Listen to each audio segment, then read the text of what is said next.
అదో పరాన్నజీవి పార్టీ. ఆయనో లక్కీ లాటరీ సీఎం. అసలు రేవంత్ రెడ్డి సీఎం అయ్యిందే బీజేపీ వల్ల. మాయలు ఫకీర్లా మారిన కాంగ్రెస్ సర్కారు. తెలంగాణలో ఆర్థిక సంక్షోభం రాబోతోంది అంటూ విరుచుకుపడ్డారు కమలనాథులు. ప్రజాపాలన పేరిట కాంగ్రెస్ సంబరాలు నిర్వహిస్తుంటే దాన్ని నిరసిస్తూ ఏర్పాటు చేసిన సభలో రేవంత్ సర్కారుపై విరుచుకుపడ్డారు బీజేపీ నేతలు. హైదరాబాద్ లో కమలనాథులు కథం తొక్కారు. తెలంగాణలో కాంగ్రెస్ ఏడాది పాలన సంబరాలను నిరసిస్తూ సభను ఏర్పాటు చేశారు. కాంగ్రెస్ ఏడాది పాలన 6 అబద్దాలు 66 మోసాల పేరిట సరూర్ నగర్ లో ఏర్పాటు చేసిన సభకు బీజేపీ జాతీయ అధ్యక్షుడు జేపీ నడ్డా సహా పలువురు కేంద్ర మంత్రులు హాజరయ్యారు. తెలంగాణలో మాయల ఫకీర్ పాలన నడుస్తోందన్నారు బీజేపీ జాతీయ అధ్యక్షుడు జేపీ నడ్డా. కాంగ్రెస్ పార్టీ ఓ పరాన్న జీవి అన్న ఆయన ఇతర పార్టీల మద్దతుతో మాత్రమే నిలబడే సత్తా ఉందన్నారు. అధికారంలోకి వచ్చాక ఆ పార్టీలనే ముంచే బుద్ధి కాంగ్రెస్ అంటూ ఎద్దేవా చేశారు నడ్డా. ये कांग्रेस पार्टी परजीवी पार्टी है। परजीवी पार्टी, परजीवी पार्टी मतलब आपको मालूम है, जानते हैं परजीवी? परजीवी पार्टी वो होती है जो लता की तरह किसी पेड़ के साथ चिपक जाती है और पेड़ से ताकत लेकर के खुद खड़े होने की काम करती है और उस पेड़ को सुखा भी देती है।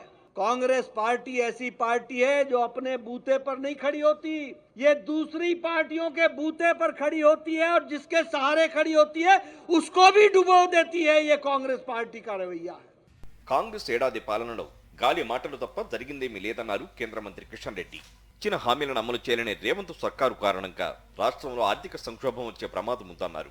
సంవత్సరం పాలన చూస్తే పూర్తిగా గాలి మాటలు తప్ప ఏ రకమైనటువంటి హామీలు అమలు చేయలేదు. ఈ రోజు కాంగ్రెస్ పార్టీ హయాంలో ఆర్థిక సంక్షోభం రానున్నది. వీరు ఇచ్చినటువంటి అలవి కానటువంటి హామీలు అమలు చేసే పరిస్థితి లేదు. బీజేపీ చేసిన ఉద్యమాల వల్లే రేవంత్ రెడ్డి సీఎం అయ్యారన్నారు కేంద్ర మంత్రి బండి సంజయ్.